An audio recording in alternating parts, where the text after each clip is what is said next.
Sejam bem-vindos a mais um vídeo da Chácara Rica Floresta. Aqui quem fala é o Hugo. Sou praticante de agrofloresta há 8 anos, tendo feito cursos com o Ernest Gotti, que é o idealizador da agrofloresta, com o Fernando do Cepeias, com o João do Sítio Semente, Namastê, então com o Henrique da Fazenda Ouro Fino.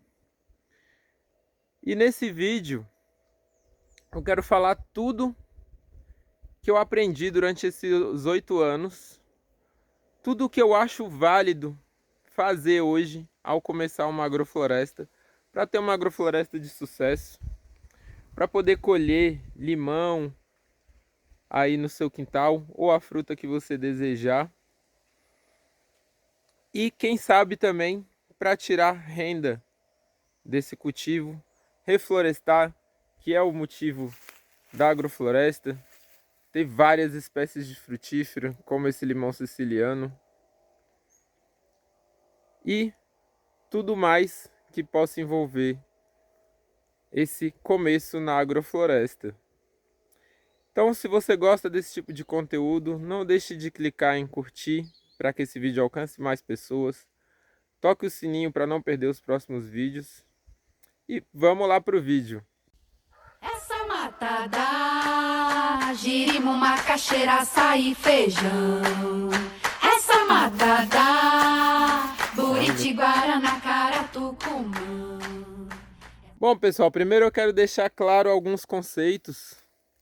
A agrofloresta é o cultivo de espécies produtivas junto com árvores, e a agricultura sintrópica, que é esse método criado pelo Ernest Gotti, que a gente se baseia nele aqui, certo?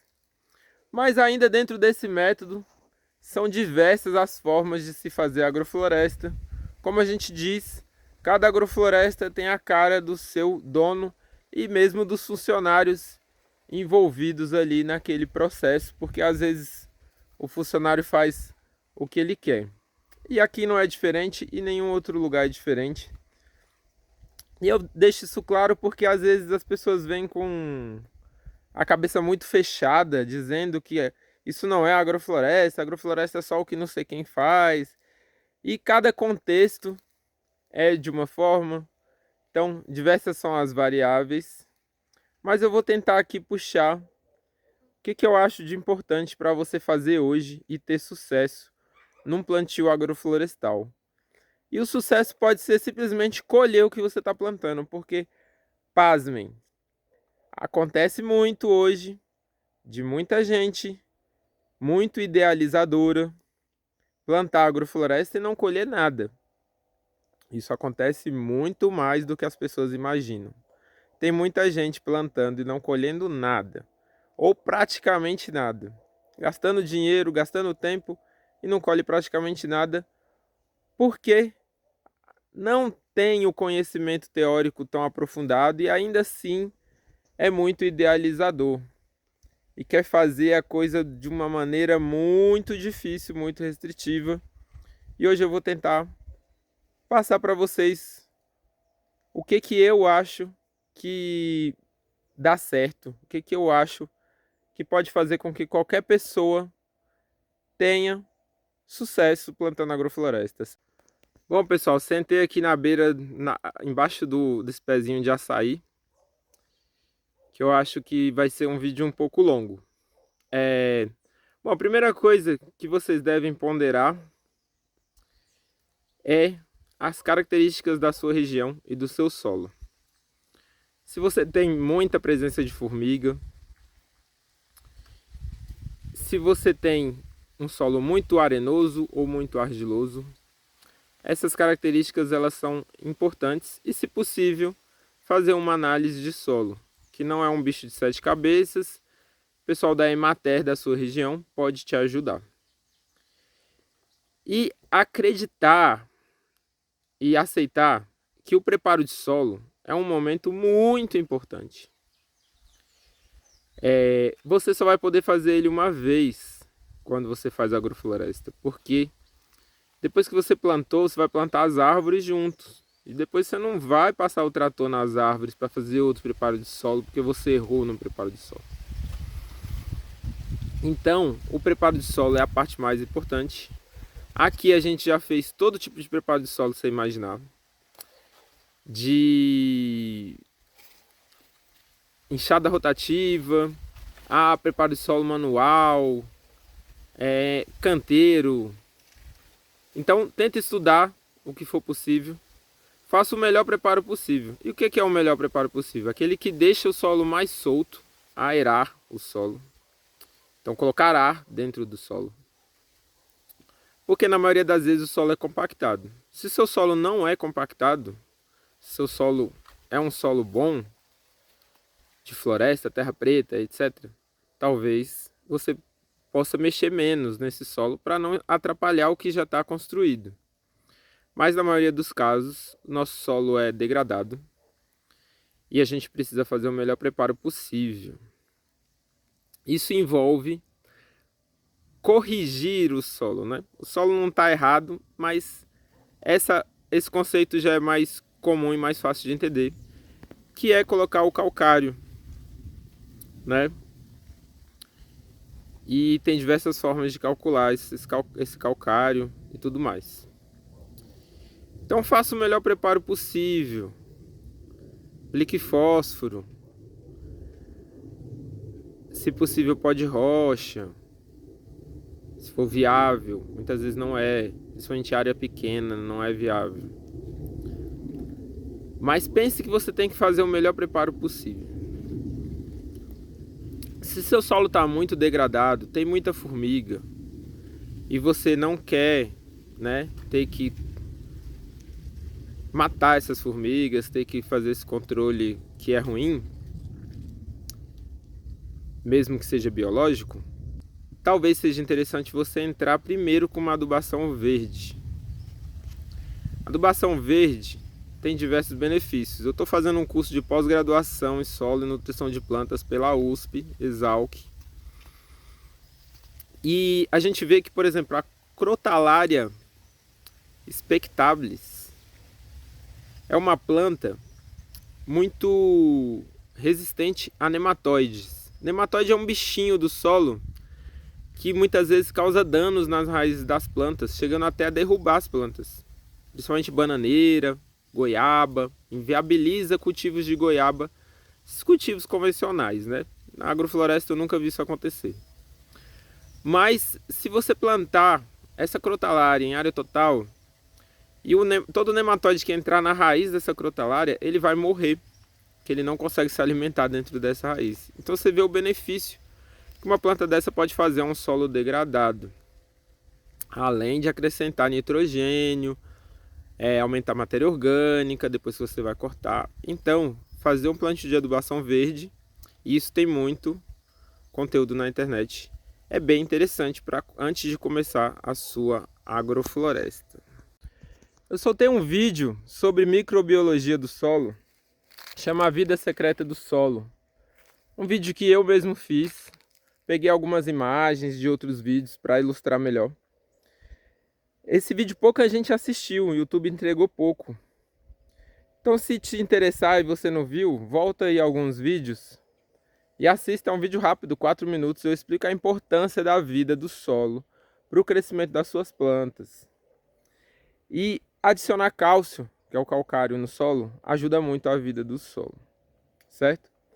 Mas, se você está nessa situação aqui, ó, que no Cerrado isso é 100% dos solos praticamente, que é um solo degradado, exposto,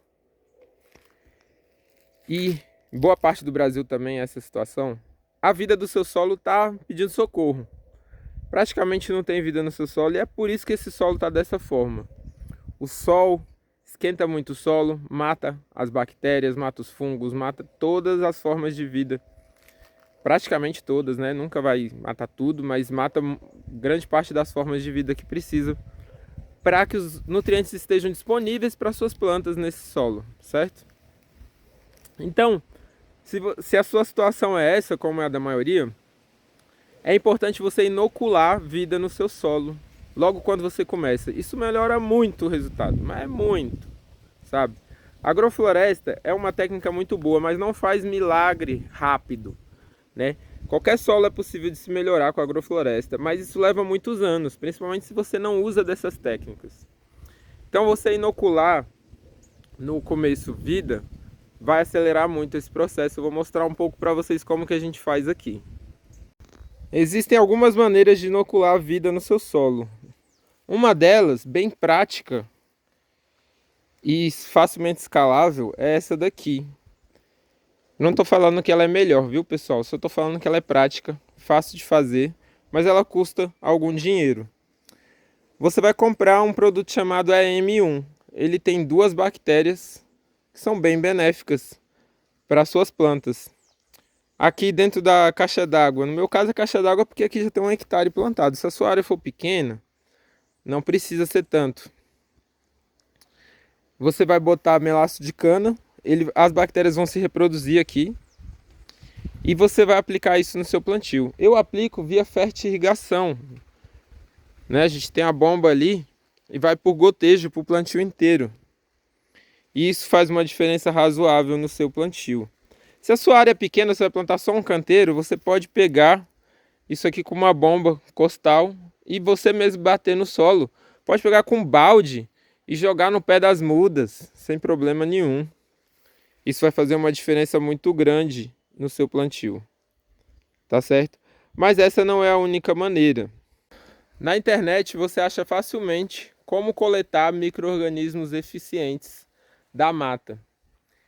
Eu acho que esse processo muitas vezes ele é muito simplificado, talvez por falta de conhecimento. Você coletar micro-organismos eficientes é um processo bacana e tudo mais, mas assim, você vai coletar uma gama grande de micro-organismos. Você vai coletar bactérias, fungos, líquens, nematóides e tudo junto ali. Só que eles vão ser selecionados, né? Se a gente coleta no arroz, vão ser micro-organismos que consomem mais arroz. E na hora de ativar esses micro-organismos e aplicar, a gente coloca normalmente melaço de cana.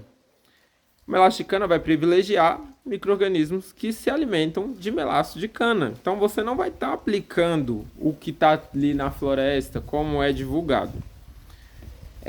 Você não vai ter todas essas formas de vida equilibradas, igual está na floresta. Não vai, gente. Se você colocou açúcar, você vai privilegiar micro-organismos que consomem açúcar. E não bactérias solubilizadoras de fósforo, que muitas vezes é o que você quer. Bactérias que solubilizam potássio. Você não botou potássio, você não botou fósforo, aquelas bactérias não vão se multiplicar. Então, o que eu recomendo se você quer fazer sem gastar com o EM1, ou se você quer aplicar os dois, que talvez seja mais interessante. Você vai coletar um pouco de terra da mata. Você coleta a terra mesmo. Aí você vai botar num saco, um saco furado. Pode ser um pano voal, para não sair a terra. Vai botar ali dentro da água. E aí você vai colocar diversas fontes de alimento para essa vida. Você vai colocar pó de café que você já tirou o café. Você vai colocar o melaço de cana ou açúcar mascavo.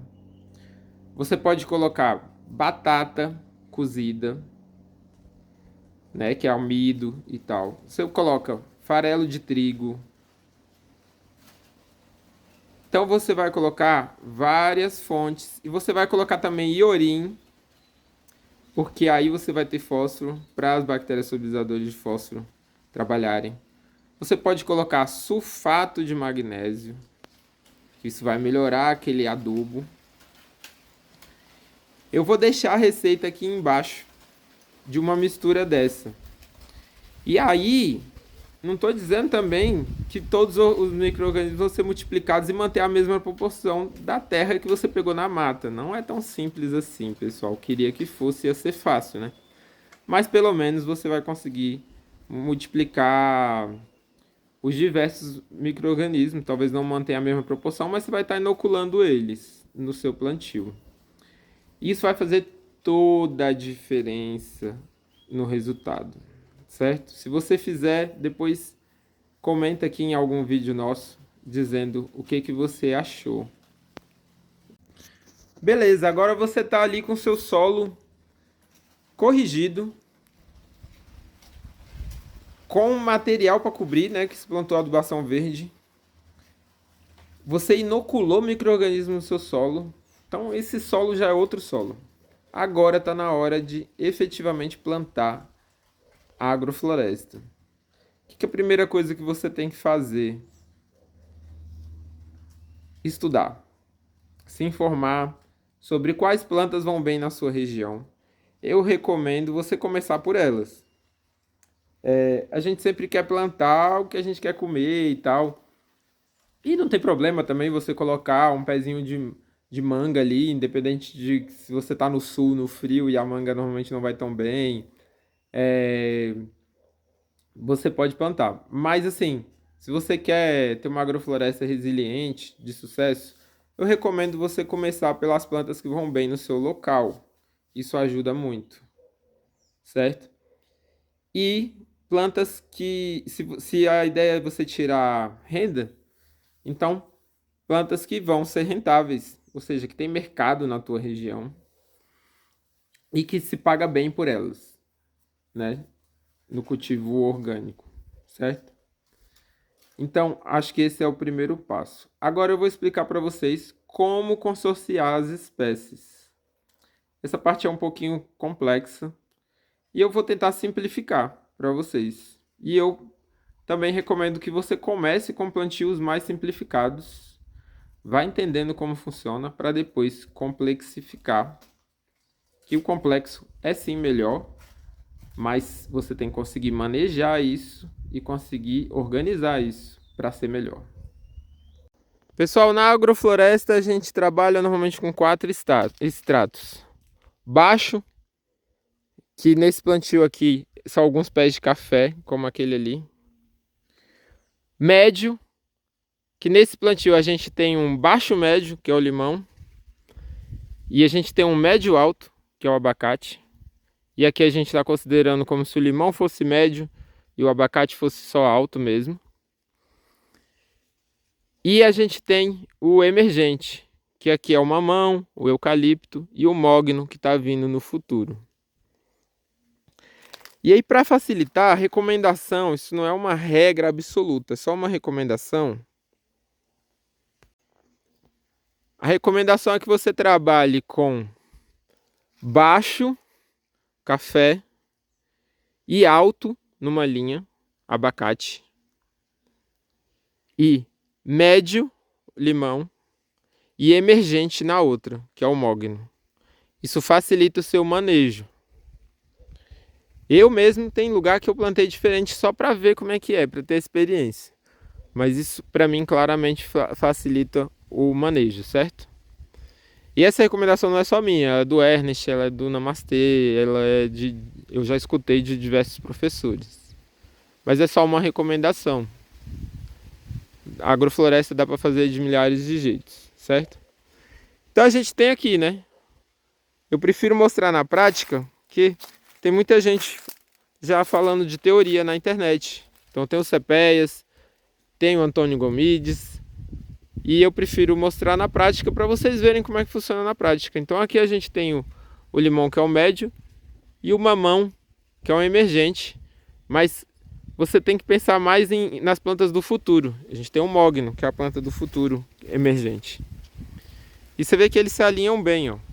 O mamão fica bem mais alto ali, o limão fica bem, beleza. As plantas que a gente vai podar, a gente não precisa ser tão rígido, como é o caso do eucalipto. Então você vê que tem eucalipto nas duas linhas, ó. Tá? Mas aqui não tem mogno. Ou pelo menos não deveria ter. Aí realmente não tem. E o abacate, ele praticamente nada atrapalha o café. Tá? O café aqui deu uma falhada. Ele não é nosso foco. Aqui a gente planta mais para compor. Mas tem alguns pés de café aqui, ó. Café é uma planta que aceita bem mais sombra do que as outras. Qual espaçamento eu vou usar? Pessoal, essa parte não é difícil. Eu vejo muito essa dúvida, mas você vai pesquisar qual o espaçamento do limão. no plantio convencional. E aí você vai pegar os espaçamentos mais longos, né? Então, limão, por exemplo, muitas vezes é 6 metros, 5 metros entre plantas. Não pega os espaçamentos mais adensados, não, porque você vai ter outras coisas plantadas junto. Abacate é a mesma coisa. Pode usar 10 metros, sabe? Hoje em dia se planta com 5, 6, mas vai ficar sombreado demais. Então você usa os espaçamentos maiores. É assim que a gente faz, é assim que todo mundo faz. E entre linhas também. Você usa o espaçamento recomendado da cultura que você está plantando, assim fica mais fácil de você entender em qualquer cultura, certo? Continuando, você tem que saber, eu separo entre dois tipos de agrofloresta, isso é uma coisa minha. Agrofloresta com foco em hortaliça e agrofloresta com foco em fruta. Porque se for foco em hortaliça, sua entrelinha aqui, ela não vai poder ser capim. Ela vai ser hortaliça. E isso dificulta muito depois você cobrir o solo, você trabalhar com as frutas. Se for com foco em frutas, que é o nosso caso aqui, eu recomendo você botar o capim. De preferência capim mombaça, que é um capim que não se alastra e que aceita sombra. E vai prevenir isso aqui, ó, de você depois não ficar sem material para cobrir a entrelinha. Além de deixar a entrelinha mais viva, né? Uma planta viva ali alimenta a vida do solo. Então, para ilustrar melhor, um plantio desse aqui com foco em frutas é um plantio mais saudável, mais sustentável. Você não precisa ficar trazendo material de fora. Então você tem uma linha, tem capim, tem outra linha, tem capim, tem outra linha. E você não vê solo exposto. Não tem perda de água. Você tem vida por todo o solo. O sol não bate direto no solo. Então você tem diversas vantagens. E eu recomendo você fazer assim. A menos que você tenha um plantio com foco em hortaliças. Que aí é outra lógica. E que é mais complicado de depois você ter a sucessão bem feita para frutas e manter esse sistema sustentável, sem ter que trazer coisa de fora e etc e tal. Beleza, você já consorciou suas frutas e suas madeiras, né? Por exemplo, você tem o mogno ali e a banana junto, a banana extrato médio, o mogno extrato emergente. E o alto, que é a lixia, tá aqui no meio. A gente não consegue botar um extrato baixo porque a lixia é uma planta baixa, apesar de ser altamente exigente em luz. Mas a gente no futuro pode entrar com café, um pouco mais afastado, entre as plantas. Apenas para compor, porque não vai ser um café, não vai caber tantas plantas de café. Mas você conseguiu planejar isso. Agora o que que falta mais? Falta mais produção de material, porque só o capim não vai dar conta. E o ideal é que você tenha produção de material em todos os estratos. Então vamos considerar que o capim vai ocupar o extrato baixo, né? Apesar de o capim poder ocupar mais de um extrato, mas isso é mais complexo.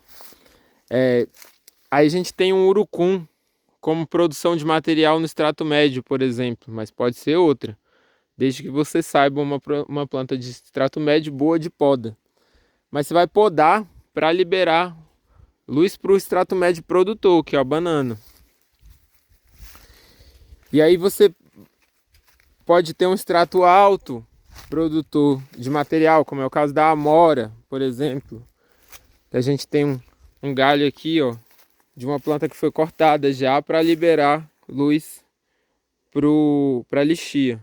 A lixia aqui está muito sombreada. Ela continua muito sombreada porque está muito denso aqui de banana e madeira, né? Mas a gente vai liberando sol pouco a pouco. E normalmente o emergente que a gente trabalha com produção de material é o eucalipto, mas pode ser outro, pode ser mutamba, pode ser outras espécies emergentes produtoras de material. E também você poderia ter um emergente, ao invés de ser madeira, poderia ser um cajá, poderia ser uma fruta. Isso vai terminar de compor o seu plantio. Pense em começar com poucas espécies, é mais fácil de você manejar. Você está gostando desse vídeo? Imagino que se você ficou até aqui é porque está gostando, né? Você deve ter visto que a gente planta muitas bananeiras aqui. É o nosso principal produto de comercialização. A gente desidrata a banana, também mistura ela com açaí, cupuaçu e também cobre ela com chocolate e envia para todo o Brasil. Nossos produtos vão aparecer aqui embaixo na nossa loja do nosso site e é assim que a gente mantém a nossa agrofloresta, nosso projeto, inclusive esse canal. Se você sentir de apoiar e quiser experimentar os nossos produtos, acesse o nosso site. Bom, e para você que não conhece, esse é o nosso cupuaçu com banana. Ele vem assim, em tirinhas, que você pode cortar um pedacinho e comer. É como se fosse um doce, mas é só fruta. É só cupuaçu e o doce da banana. E ele é macio. A gente envia para todo o Brasil com frete grátis. E eu vou fazer uma promoção agora. É por tempo indeterminado. A gente está com uma ótima produção dele. E esse aqui que estava saindo, se eu não me engano, era R$12. Agora eu vou fazer por R$8.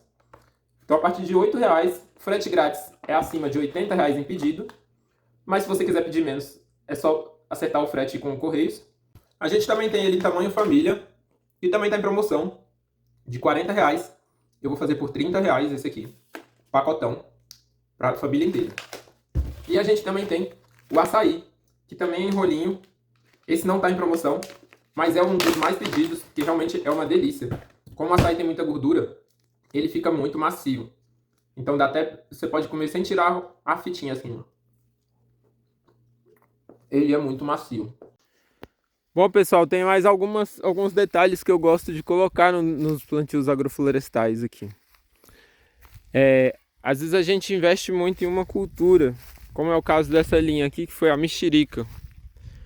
Mas aqui tem uma presença de formiga muito forte e não deixou essa mexerica se desenvolver. Está sempre cortando ela. Esse plantio já tem 4 anos, ela está sempre sendo cortada. Por precaução, eu entro com espécies de semente.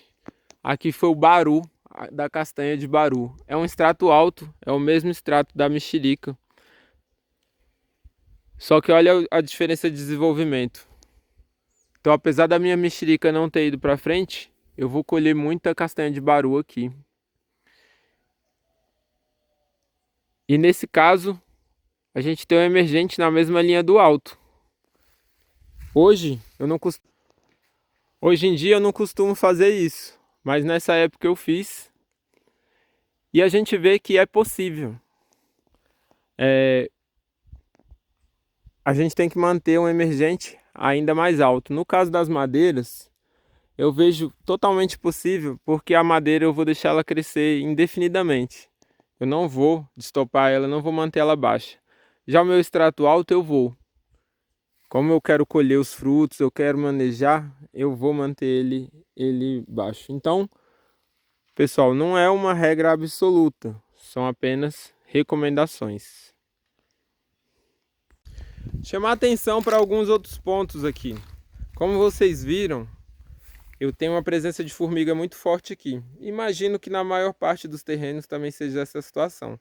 Se essa é a sua situação, você não quer usar veneno contra a formiga, plante as frutas de sementes. Isso é polêmico. Por quê? Porque o enxerto, ele produz mais rápido. Então normalmente a recomendação é plantar com enxertia. Mas você acaba perdendo muito dinheiro com muda que morre pelas formigas de enxerto. As de semente são menos atacadas e te custam menos. O ideal é que você aprenda a fazer um enxerto. Então você planta de semente no campo. Quando ela atingir o tamanho e na época certa, que normalmente é a época de chuva, você vai lá e faz o enxerto. Ou contrata alguém para fazer o enxerto. Vou te falar que sai mais barato do que comprar a muda enxertada. É claro que você pode ter algumas mudas enxertadas, mas isso é uma recomendação para que você economize. Eu já gastei muito dinheiro com muda enxertada que morreu, certo? Em se falando em semente, tem uma regra, assim, um norte, que a gente planta 100 sementes para ter uma árvore. Então, assim como na natureza, a natureza dispersa muita semente, o ideal é a gente plantar muita semente.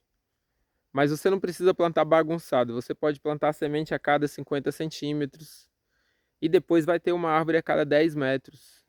ou até uma semente a cada 10 centímetros ou 20, e ter uma certa organização. Mesmo num plantio com foco em frutas, você pode ter renda no começo. Temos a melancia, que é uma fruta rápida, temos o morango, que é outra fruta rápida, temos o melão, temos a roça, batata, que não é uma hortaliça, você não precisa ter venda rápido, senão você perde, né? Batata você pode guardar. Então você tem possibilidades de renda rápida. Maracujá, mamão, diversas outras possibilidades de renda que não seja hortaliça. Bom pessoal, como vocês podem perceber, plantar agroflorestas de sucesso, produtiva, não é algo simples. É algo que requer muita dedicação e conhecimento. E aqui no canal da Rica Floresta a gente tem muitos vídeos ensinando diversas etapas, tanto poda como plantio. E você pode procurar aí, que a gente tem muito conteúdo para você, para ajudar a reflorestar o planeta, que essa é a nossa missão. Espero que eu tenha sanado aí a maioria das dúvidas. Se ficou alguma dúvida, deixa aqui nos comentários que a gente vai responder.